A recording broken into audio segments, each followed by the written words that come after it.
Then that was the time nagbasa na ako ng Bible. Puro Bible na binabasa mo. Nung buksan ko yung Bible, wala akong alam sa Bible. Sabi ko, Lord, wala akong alam dito. Sabi ko, tulungan mo ako, bigyan mo ako ng mga tamang mababasa ko. Alam niyo, nung hingin ko kay Lord, totoo talaga eh.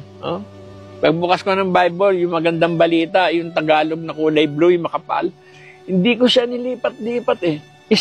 Pagbukas ko, isang pihit lang na gano'n. Alam niyo, dire-diretso mata ko kung saan, John 1:12, na kayong mga nanalig at tumanggap sa akin ay pagkakalooban ko ng karapatang maging anak ng Diyos.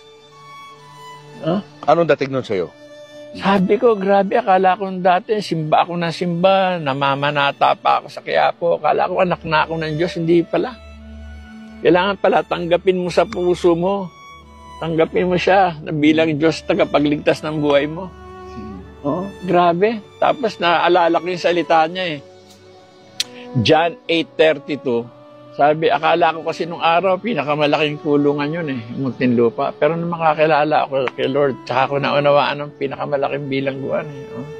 Pinakamalaking bilangguan itong mundo eh.